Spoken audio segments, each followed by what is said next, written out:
Mike Hall, Dave Wanstead, Jared Inardo back here. 3 weeks ago, Northwestern played Iowa. Their defense gave up only 10 points total, but it wasn't enough to win the game in regulation. So they went to OT, where they got the job done 17-10. Then the following week, it was an aerial attack on both sides, and even one OT wasn't enough. Against the Spartans, the Wildcats had to go to triple overtime before closing it out, winning 39-31 to make it back-to-back games with overtime wins. But this week, they made history in beating Nebraska 31-24 in OT. They became the first team in all of college football to win 3 straight games in overtime. It was also the 4th straight win overall for the Cats. That in mind, glad to bring in the head coach of the Wildcats. Pat Fitzgerald joins us now. So, Pat, I'm looking through the rule book over the weekend. Turns out it is within the rules to win a game in the first 60 minutes of action without heading to an extra period. Were you aware of that? No, Mike. I'm just trying to get all of our Wildcat fans some free football. So it's been a wild month, to say the least. Our guys have found a way to win. We've grinded it out against some very good football teams, and you know, it's been a fun month, to say the least. But now on to the next challenge and getting ready for an incredibly well-coached, physical, tough Purdue football team. I'm going to ask you about Purdue in a sec, but it's 4 straight wins now for a team that started off 2-3. Outside of the overtimes, what's been different in your squad the last few weeks? Well, I think a healthy Justin Jackson, the player of our offensive line. We've been doing a better job with the turnover ratio. I think our defense has been pretty solid all year. And I think our young guys that we've had to play, and I think this is the youngest team in my 12 years that I've put out on the field collectively as a group. They're starting to slowly grow up and learn how to be a Big Ten football player. And we're going to really count on them down the stretch here. You know, our veterans are used to this grind, but all these freshmen and redshirt freshmen that we're playing, they're used to kind of being in basketball and wrestling season right now. So we've just got to keep our pedal down, keep grinding, and keep finding ways to improve. You mentioned Justin Jackson being healthy. The run game has been up and down throughout the year. Is it that simple, that just if he's healthy, that helps fix the game that much, or is there something else that determines if you guys have a good or a bad day running the ball? Well, we've played some pretty salty defenses now too, Mike. I mean, this conference is full of, I think, outstanding run defenses, and we're going to, again, I've already alluded to it, we're going to play another one in Nick Holt's defense at Purdue this week.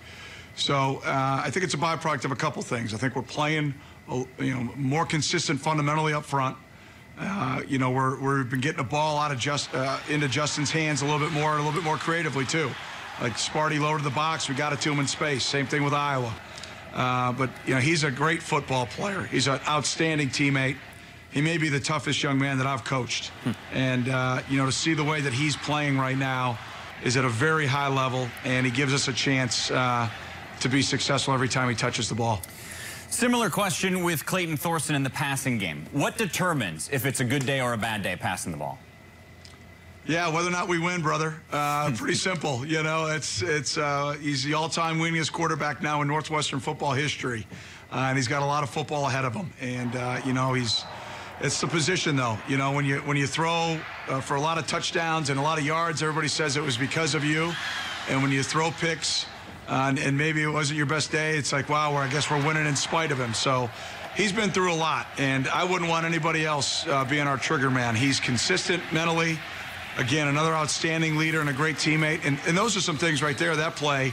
I think he's got to be willing to do a little bit more. There were about 3 or 4 plays in a Nebraska game when they played max drop coverage, and our O-line did a great job. He's got to step up and take off because he's a threat. He's a threat with his legs. So, he's playing pretty well, and he's given us a chance to win, and he's just got to continue to evolve as a quarterback, being great fundamentally, get the ball out of his hands, and take what the defense gives him.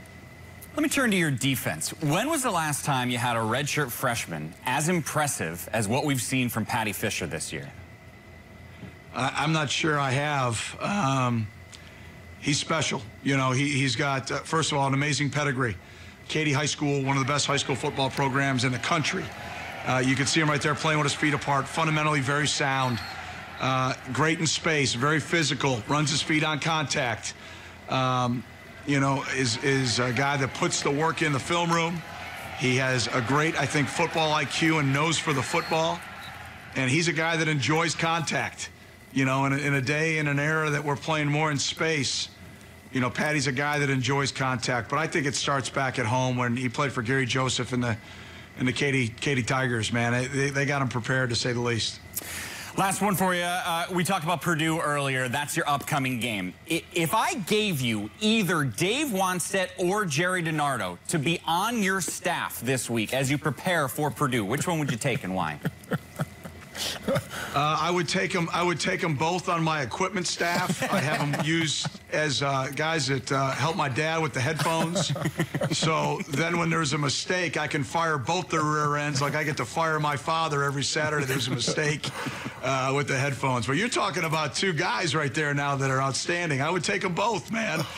Jerry would get that O-line coming off with a flat back and pad level and being nasty through the echo of the whistle, and Wani would probably have a double dog pressure through the B-gap, making sure that we're option sound and keeping that ball inside and in front.